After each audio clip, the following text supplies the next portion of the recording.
تیپی مۆسیقای سلێمانی یەکێک لە تیپ و گروپە هەرە جوان و دیارەکانی نێو کوردستان دیارە بە بەردەوامی چەندین کۆنسێرت و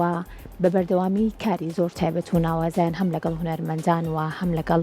موزیسیان و لەگەڵ گۆرانی بێژانە بێگومان هەیە. لە ئێستا ئامادەکاریەکەن بۆ کۆنسێرتێکی خێرخوازی دیارە داهاتەکەی بۆ کارێکی خێرخوازی زۆر تایبەت و ناوازە ئەبێت و بێگومان یەکێکە بێت لەو کارانەی کە لە ئێستایا خەڵکانێکی زۆر ئەتوانن گوێ لە بەشێک لە گۆرانی هەرە ڕەسەنە جوانەکان جارێکی تر بگرنەوە. گفتوگۆکەم لەسەر تەواوی کۆنسێرتە خێرخوازیەکە بە میوانداری زۆر بەڕێز مامۆستا خالی سەرکار کە بەڕێزیان هونەرمەند و موسیقیان و لەلای من میوان. مامۆستا گیان سڵاو لێ بێ زۆر بەخێر بێت. سڵاو لە تۆش دەروون خان. زۆر سپاس بۆتە مامۆستا گیان. بێگومان ئەوەی کازانین تیپ مۆسیقای سلێمانی بە بەردەوامی چەندین کاری زۆر تایبەت و ناوازە و جوانی هەیە، بەڵام ئەم جارە بیرۆکەی دروستکردن یاخۆ بڵێم بە ئەنجامگانی کۆنسێرتێکی خێرخوازی بۆچی ئەگەڕێتەوە؟ بەڵێ ئێمە ڕێکخراوێکمان هەیە بە ناوی ڕێکخراوی کوردستان زیاتر لە 12 ساڵە دروست بووە. بیرۆکەی یەکەمی دکتۆرە ئەختەر نەجمەدین کە ئێستا و سەرۆکێتی هەتاو محەممەد جەگرێتی و گەلێک لە کەسایەتی دیاری شاری سلەیمانی کە ئێساخا زوربیان خانە نشینن ئەوانش دەستەی کارگێڕی ئەو ڕێکخراوان. ئێمە لەو ڕێکخراوە بەخۆ بەخشکارەکەین لە پێناو خزمەتکردنی نەخۆشیانی شێرپەنجە و ئامادەکردنی پێداویستەکان بە تایبەتی لە جیهاز و لە ئەو بە تایبەتی زۆر جار داوەتی دکتۆرەکانمان کردووە لە دەرەوەی وڵات هاتوون بۆ شاری سلەیمانی یا بە پێچەوانەوە دکتۆرەکان چەند جار ڕۆشتون بۆ دەرەوەی وڵات بۆ ئەوەی بەشداری بکەن لەو کۆنفرانسانەی کە بۆ نەخۆشیانی شەرپەنجە و معلوماتی تازەمان بۆ بێننەوە بۆ کوردستان. ئەم بیرۆکەیە لەوێەوە دروست بوو لە ڕێکخراوەکەمانەوە دروست بوو کە خۆشیان ئەزانن کە من ئەندامێکی تیپی مۆسیقای سلێمانیم ڕویان کردە من کە بە تیپەکەم بڵێم کە کۆنسێرتێکی خێرخوازیمان بۆ بکەن بۆ ئەوەی کەوا کۆمەچێکی باش کۆکەینەوە بۆ هاوکاری و لە ئازار و ئێشی نەخۆشیانی شێرپەنجەکەم بکەینەوە بە تایبەتی بەکڕینی ئامێری کە زۆر پێویستیانە لە سنتەری بە تایبەتی ژیانەوە. بۆ ئەمە بەستە پەیوەندیمان لەگەڵ تیپی مۆسیقای سلێمانیا کرد. تیپی مۆسیقای سلێمانی زۆر بە دڵێکی فراوان و بە ڕوویەکی گەشەوە هاتن بە بەرەو ڕوومان و کۆنسێرتە ئامادەکراوەی کە ئێستا ئامادەکراوە و ڕۆژی شەممە ئینشاءڵڵا هیوادارم ژمارەیەکی زۆر لە خەڵکی شاری سلێمانی و دەرەوەی سلێمانی بەشداری لەو خێرە گەورەیە بکەن کە بێن بە مەبلەغی 5,000 دینار کە زۆر مەبلەغێکی کەمە، بەڵام زۆر زۆرە بۆ ئێمە کە بتوانین وردە ئینشاءڵڵا ئەو پێداویستانیان پێ بکڕین. هیوادارم ژمارەیەکی زۆر بێن بۆ هۆڵی تەلاری هونەر ڕۆژی شەممە کە 15 دەیە سەعات 3 پاژنیوەڕۆ. کەواتە مامۆستا هەڵوێستێکی زۆر جوانە بتوانیت لە ڕێگەی هونەرەوە کۆمەک کۆ بکەیتەوە بۆ کارێکی خێرخوازی کێش بۆ نەخۆشانی شێرپەنجەیە. تیپی مۆسیقای سلێمانی جێی شانازیە بەڕاستی کە خۆشم ئەندامێکم لەوێ هەر لە سەرەتای دروست بوونیەوە هەتا ئێستاش بە بەردەوامی لە بۆنەکانی نەتەوایەتێکە ئەوەی نەتەوەییە دەیتر سێرەکەی لە کاتێکە کە پێویستە ملەتی کورد پێویستی بە کارێکی نەتەوەیی بێ وەکو سرودی نیشتیمانی و گۆرانی نیشتیمانی ئەمانە تیپی مۆسیقای سلێمانی ئامادە بووە و کاری خۆی بووە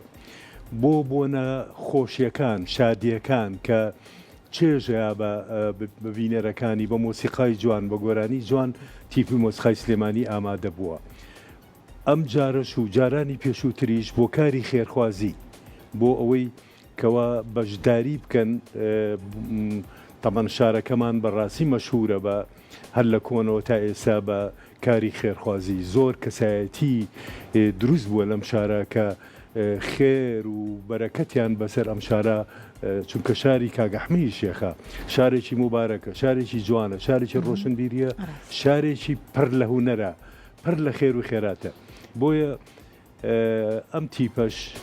وەکو تیپێکی هونەری جوان کە هەر بە ناوی شاری سلێمانی شەوەیە ئەم جارەیان و جارانی پێش و شەر کردوێتی کە کارێکی وا خێری جوان بکات بە کۆنسرتێکی جوان بە ژمارەیەکی باش لە بەرچاو لە دەنگخۆشەکان ویستم پرسیاری ئەوە بکەم مامۆستاوە بەشێک لە هونەرمەندەکان لای ئێمەوە ئەو کاتی کە ئێژۆ تا پرۆڤاکەن ڤیدیۆکان ئەڕۆن بەسێک لە بەرهەمەکان بکەین چەند بەرهەم ئامادەیە ئەو هونەرمەند و گۆرانی بێژانی کە لەگەڵ ئێوەیان کێن و زیاتر جەخت لە کام بەرهەمانەکەنەوە بووی کە خەڵکانێکی زۆر لەوانەیە سەپرسیارکەن بڵێم زین بەرهەمەکان کێن بەرهەمەکان چین ئێمە لە تیپی مۆسیقای سلێمانی لیژنەی هونەریمان هەیە ئەم لیژنەیە هەر لە سەرەتای دروستبوونی تیپی مۆسیقای سلێمانیەوە تەنزیمی ئیشە هونەریەکانە کات پێشەوەی کەوە کۆنسەرتەکە دروستکە دانیشتوین چەندەها جار خۆشم ئەندامێکی ئەو لیژنە هونەریەم و با بڵین بەرنامەیەکی جوان بۆ ئەم مەبەستە ئامادەکرا بۆ مەسەڵەن بۆن کەویار یەکێکە لە دەنگخۆشەکان و دوو گۆرانی بۆ ئامادەکراوە مەبەست شەریف کوڕێکی گەنجە تازەیە هاتووە دەنگخۆشە ئەویش دوانی هەیە هەردی عوسمان عەلی ئەویش دوو گۆرانی هەیە گۆرانەکانی زیاتر باوکی هەڵێتەوە نیان عەبدوڵڵا خۆشی ئەویش بەڕاستی دەنگی خۆش و دوو گۆرانی بۆ کراوە سەرڕای ئەمەش گۆرانیەکی با بڵین نیشتیمانی یعنی تایەتی کە هەستکەین کە با ئەوەشمان جوانە تیابێت هیچەکە لە گۆرانی جوانەکانی کاوە محەممەد ساڵح ئەگەر وتیان جوانە لامان حەزمان کرد بەڵێ دووبارەی کەینەوە لەم هینا ڕوخسەتی خۆشیمان وەرگرتووە کە ئەو گۆرانیەمان هەبێ ئەمە پرۆگراکەمان هی ئێمەیە و وتاریشمان هەیە ئینشاڵڵا و کاک حەمید بانەیش وەکو پێشکەشکارێک بۆ دەنگە خۆشی و بە شعری جوان جوان سەربەخشین بە تایبەتی کاتە کۆنسرتێکە بێت باخۆ بڵم ئێوارەیەک ئەبێت پراوپڕ هەم لە شاعر هەم لە گۆرانی و ئەو کەسانش کەیان ئەتوانن چێژێکی تایبەت ببینن و ئەوان خێری خۆشیان بکەن وەکو ئێوە مەبەستان کەواتە زۆر شت کۆمەڵ بوو لەم شتا لەوانە وەکو باسمان کرد ئەو کەسە بە چێژێکەوەیە بۆ ئەو قاعەیە بۆ هەستەکە کە بەشداری کردووە ئیتر بە مەبلغی 5,000 بێ زیاتر بێ هەچەنێ بێ هەستەکات کە بەشداری لە خێرێکا کردووە کە زەردەخەنەیە بخاتە سەر لێوی مناڵێک کە تووشی شێرپەنجە بووە ئەمە کارێکە ئەو کەسە خۆی چێژی لێوەرەگرێ سەرڕای ئەوەش کە هاتە قاعەکەەوە سێرەکە گوێی لە شعری جوان لە وتاری جوان لە قسەی جوان اینجا بەرنمەیەکی جوانی تیپی مۆسیقای سلێمانیش لە گۆرانی بەتام و بەخۆش و بە عەسفێکی جوانی تیپی مۆسیقای سلێمانی و 14 ژەنیاری بە توانای تیپی مۆسیقای سلێمانی بەشدارن پرۆڤەیەکی جوانیان کردووە و من ڕۆژانە لەگەڵیان نابووم و دەستخۆشیان لێ یەکەم کە بە حەقیقەت کارێکی جوانیان ئامادە کردووە بۆ هیوام کە بینەر ڕۆژی شەممە زۆر بێت و با بڵین داهاتێکی زۆر باش ئەم کۆنسەرتە کۆی بکاتەوە و بۆ هیوایم کە کار و چالاکیەکانی ئێوە بۆ ئەم کارە خێرخوازیانە ببێت بە ماگانە مامۆستا پێشنیاریەوەکەم ببێت بە ماگانە لەوانەیە گەر بتوانرێت بە بەردەوامی کۆمەک بۆ کەسانی نەخۆشی با بڵێم شێرپەنجە کە وەکو خۆت ئاماژەرکو ئێمەش ڕۆژانە ئەیان بینین کە زۆر پێویستیان بە هاوکاریە لەوانەیە تیپی مۆسیقای سلێمانی ئەم هەنگاوی کە ئینێ بتوانێت بە ماگانە بێت لەوانەیە زۆر باش بێ و خەڵکانێکی زۆرش بەرەو پیرەوە بێن زۆر زۆر لەوانەیە قورس بێ بەڵام لەوانەیە کاری بۆ بکرێت زۆر جوانە و بە هیوام ئەو هیوایی جەناب جێبەجێ بێت بۆ هیوایم کە تیپەکانی کەش نەکرد تیپی مۆسیقای سلێمانی لە سەرانسەری کوردستانە بەم کارە جوان جوانانە هەڵسن ئێمە پێویستیمان پێیەتی میلەتەکەمان پێویستی بەوە هەیە کە ئێمە هاوکاری یەکتری بکەین بەوە جوانترە بین بەوە زیاتر نەچینە ناودڵی خەڵکەوە خەڵک زیاتر تیپی مۆسیقای سلێمانی یا تیپەکانی کەی بەچی خۆشەوێ کە بزانێ لەگەڵ ئێش و ئازاری میلەتەکەیەتی کە بزانێ لە خۆشی و ناخۆشیە وجودی هەیە بوونی هەیە بۆیە خۆزگا ئەبوو بە نەریت دەدی جەنابە دەڵێ خۆزگا ئەبوو بە عادەت بۆ نمونە نمونێکی پشکۆلەی تیپی مۆسیقای مەولەوی جاران مەرحوم قاردیلان و حەمە ساڵح دیلان و مامۆستا ولیەم یوحەنا و ئەمانە باسکەم وەکو یەتەوە یادم من ئەو کاتانە مناڵ بووم ساڵی 1950 لافاوێکی گەورەی یاوێتی بە شەرسای سلێمانیا زۆر زەرەری یاوە لە خەڵکی شاری سلێمانی و دوکان و بازار و خەڵک و ئەمانە ئەو تیپە جوانە لەو سەردەما هەڵساون وەکو ئێستا چۆن ئێمەم کۆنسرتە خێرخوازیەمان هەیە ئەوانیش ئاوا جاران پیان و حەفلە یا پیانە و ئاهەنگی وایان ڕێخستەوە و لە زۆر شارۆچکە و شارەکانی کوردستان نمایشیان کردو و پاریان بۆ ئەو لێقەوماوانەی شاری سلێمانی کۆ کردوەوە چەند جوانە زۆرشتی تیپی مەولەوی کۆن دیار نییە ینی باز ناکرێت بەڵام ئەمەیان مێژوو بۆی نووسیوە زۆر ڕاستە بۆ هیوایم کە ئەوی کە ئاماژەت پێکرد بتوانرێت مامۆساگیان ئەگەر پامێک شتێکی ترت ماوە بۆ ئەو کەسانەی کە ئێوە حەز ئەکەن ڕۆژی شەمما لە نێو کۆنسەرتەکەیە بەشدار بن و بێن کە ئەگەر ئەو مەبلەغی ئێوە ئاماژەتان پێکردو بێن یارمەتیجەری ئەو کەسانە من کە ئێستا شێرپەنجیان هەیە و چاوەڕێی ئەو خێرخوازیان ئەم نەخۆشیە نەگریسە با بڵین کە شێرپەنجەیە هیوادارم کە کەس تووشی نەبێ هیواداری شمەوانی تووشی بووە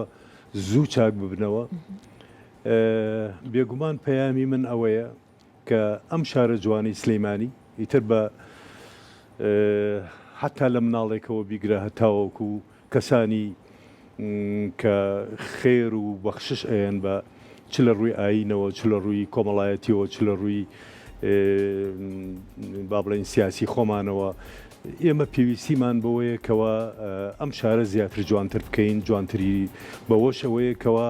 دایمەن ئێمە لەگەڵ خۆشی و ناخۆشی ئەم خەڵکان نابین ئەم نەخۆشیە کە ئێستا هەیە بەڕاستی دیارە ڕەنگە حکوومەتی هەرێمی کوردستان فریای هەموو شتێ نەکەوێ فریایی کڕینی هەموو جیهازێ نەکەوێ جیهازەکانیش پەیتا پێویستی بە گۆڕین و چاکردن و کڕینی تازە هەیە بۆیە ڕێکخراوی کوردستان کە دروست بووە لە سەرەتاوە ئەوە 12 ساڵە بێ مەبەستی سەرەکی ئەوەیە کەوە کۆمەک کۆکاتەوە بۆ ئەو نەخۆشانە بۆ ئەو سنتەرانە بۆ ئەو خەسەخانەی هیوا بۆ ئەو شوێنانی کە پێویستی بە پێداویستی هەیە بۆ ئەوەی بۆیان جێبەجێ بکە الحەمدولیلا کەسانێکی زۆر لە دەرەوەی وڵات ئێمە ژمارەی بانقیمان هەیە تەمان محاسیبمان هەیە دەستەی با بڵین کارجێڕی تاوامان هەیە محاسیبەکانمان هەموو ژمارەکانیان ژمارەی ئەوانەی کە پەیوەندیەکەن بە تایبەتی لە ئەوروپاوە کۆمە گەنێرن بۆ ئەم ڕێکخراوە بۆ ئەوەی کەوا بەشدار بن ئەوانیش وەکو خێرێکی خۆیان بۆ شاری سلێمانی و بۆ ئەو نەخۆشانە ئەوانیش پەیتا لەگەڵمانان خەڵکی شاری سلێمانیش هەروەها ئێمە ئەندامانمان زۆرە هەمومان بە خۆبەخش خۆمان ماگانە ئەین لە جیرفانی خۆمان ئەیین پێمان خۆشە بەڕاستی ینی کە بتوانین ئێمەش بەشدار بین الحەمدوللا شارەکەمان زیندووە الحەمدوللا شارەکەمان بەخشینی زۆرە کەسانی خێرخوازی زۆر تایە لە دەوڵەمەند و لە مامناوەندی و حتا هەژارەکانیش بە مەبلەغێکی کەمیش بێ بەشدارە بن دڵیان پێخۆشە هەر بۆ ئەوەی کەوا وەکو باسم کرد زەردەخەنەیەک یاخو ڕزگارکردنی نەخۆشێک بەو مەبلەغە هەست بکە کە ئەو بەشدارە لە ڕزگاربوونی ئەو کەسە یا چابوونەوەی ئەو کەسە دیارە بگومان ڕۆژی شەمما کاژمێر 3 لە تەلاری هونەر لە شاری سلێمانی کۆنسرتەکە بەڕێواچێت و بۆ هیواین کە ئەگەر وەکو مامۆستا خالی سەرکار ئاماژەی پێکرد بە مەبلەغێکی کەمیش بێ ئێوە توانن بچن گوێ لە کۆمەڵێک بەرهەمی زۆر جوان بگرن و